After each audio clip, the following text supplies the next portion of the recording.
Eccoci qua con un nuovo video, risposte di Darren alle vostre domande che avete lasciato nei commenti quando ho fatto la prima intervista.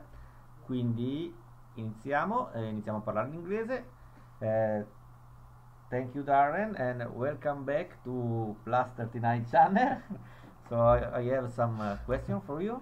So is easy question, but I mean you know the question because I already read the question because we prepare. But anyway, so we start from one easy question.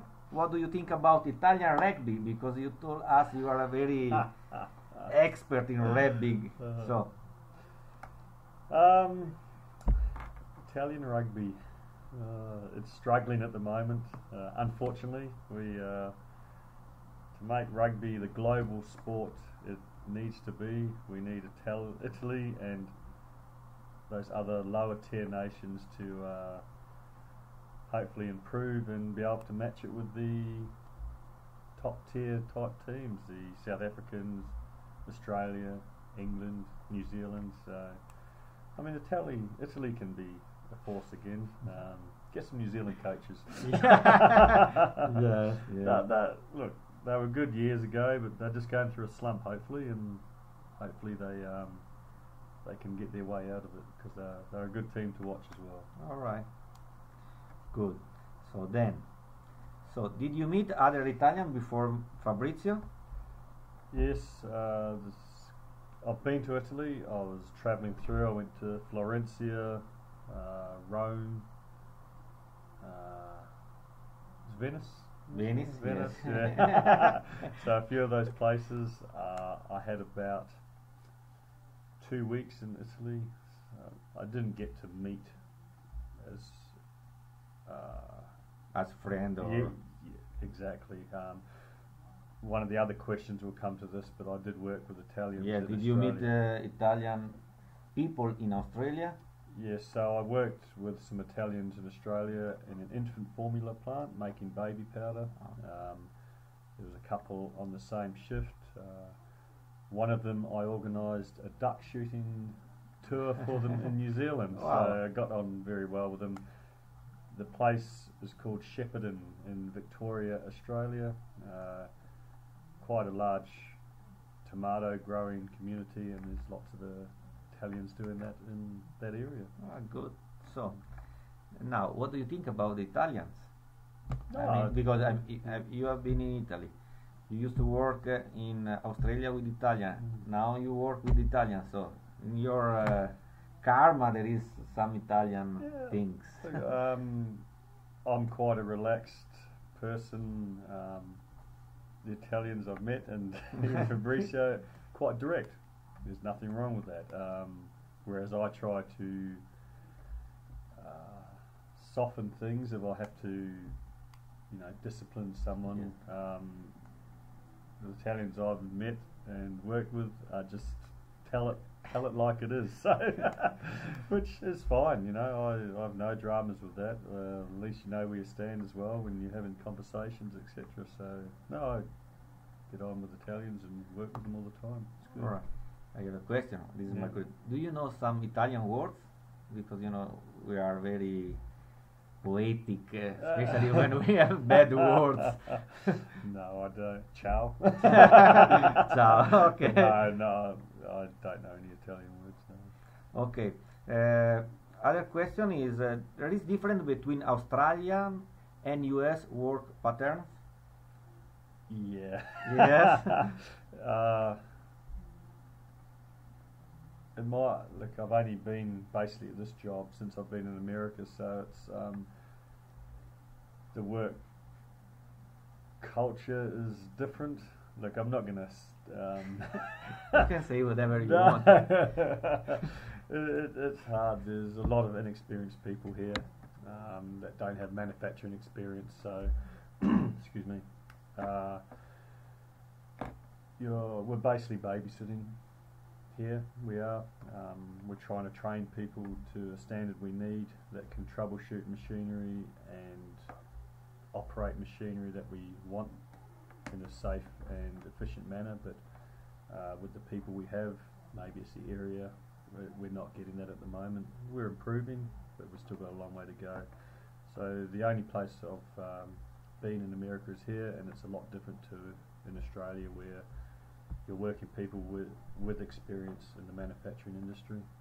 So, and other question, do you adapt yourself to them, or you try to impose your background and your experience to them? I like to adapt to the people, but I also want to teach them as well.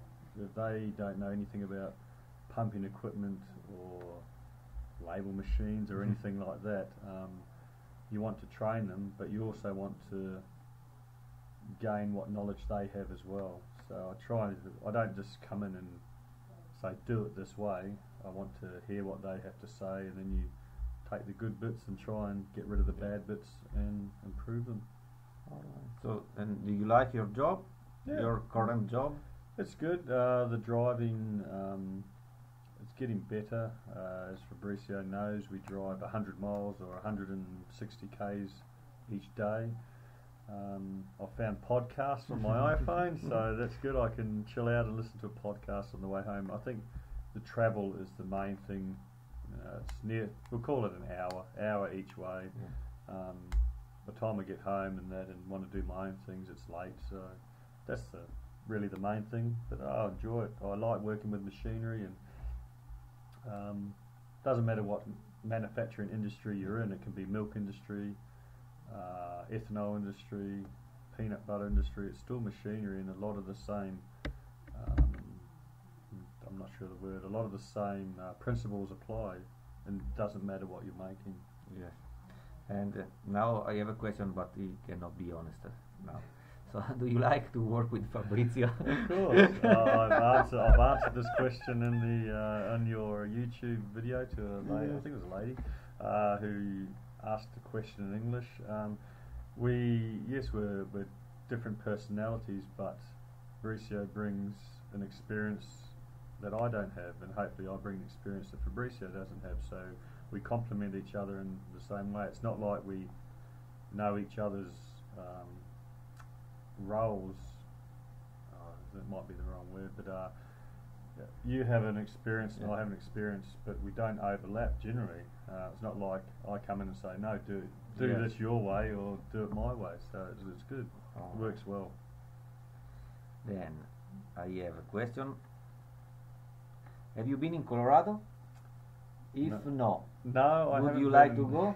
Yeah, I want to go to Colorado. I mean, look, the drug scene doesn't interest me. I've had some Colorado jelly beans, whatever they are, but I want to go to Colorado for the hills and the mountains and the hiking and the trail running, and hopefully see some bears or something like that. So, yeah.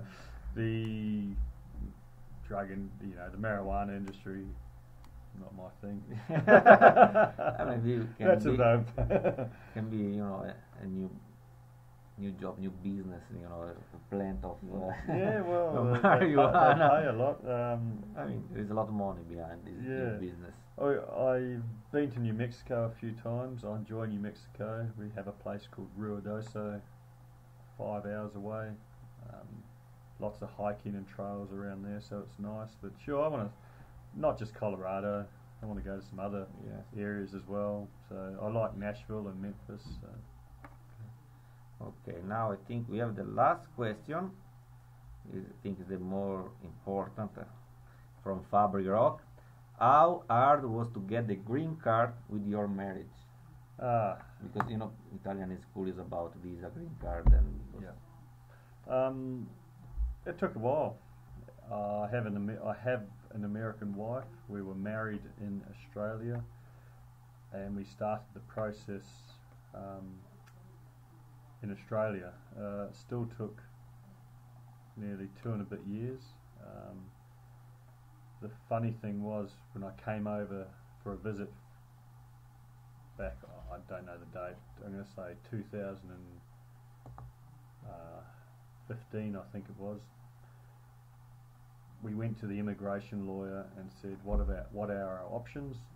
And they said, you can overstay your current visa, while we do the paperwork. It'll be 4 to 5 months, but you can't work, but you can stay. So I said, no, I need to go back to my job, and I've still got animals and pets in Australia. They said, well, that way will take about a year and a half. So, so it still took a while, even with having an American wife and a child to an American wife. I'm not sure if that had anything to do with Trump. I know he did impose some rules and regulations and that before we applied. Yeah. So it might have been just after. But one lawyer in Dallas before Trump came into power said 5 to 6 months. Okay. So yeah, I'm not sure if him coming into power had anything to do with the extension, but what I found hard was you'd write to immigration with a question that would take 2 weeks to get back. Because you went to the American embassy Yes. to make the interview. Yes, that's correct. What they ask you? Right. Now this is funny. Like, they got all my information. Like, as you know, you guys might be aware, they want everything from where I lived when I was 4 or 5 years old. 39 years ago. So I had to go into Google Maps. So I had the interview. I went down to the embassy. I allowed myself 2 days in Sydney because I was flying out the next day to America for a holiday. So I got down there. I got to the embassy half an hour early. I waited. They got me in. They asked, was I married? Yes. Who to? Did I have a child? I think there was 2 other questions. My interview took not even 5 minutes. And I said, is that all? And they said, yes, you can go. Just send us your passport when you get back from America. So it took longer for me to get through security and wait than the interview. My interview was, not kidding. I mean, probably they can read on the paper without asking you. Yeah, but it was just that simple for me. I heard another lady get an interview next door, and they were interrogating her about everything because there was just 5 booths and they're all open, so you could hear what the other one said. But not even 5 minutes. 5 or 6 questions, I was done. So yeah, I don't know. Like Fabricio said, maybe because they got all the information there. They knew I was married to an American. We'd been married 2 or 3 years at that stage, had a child, so I think they could see the intentions were legitimate. Alright, because also in Italy there is the booth where you can listen to the other people talking. But this is the first stage. Then if they have more questions, you can go to talk with the console. How is it in English? Console? Not the ambassador. They understand the consul. It's here, but I don't remember how is the English.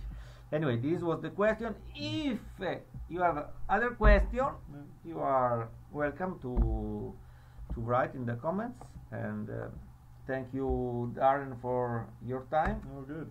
Okay, you are always welcome. But now it's time to go to work. Ciao. Anyway, ciao, ragazzi.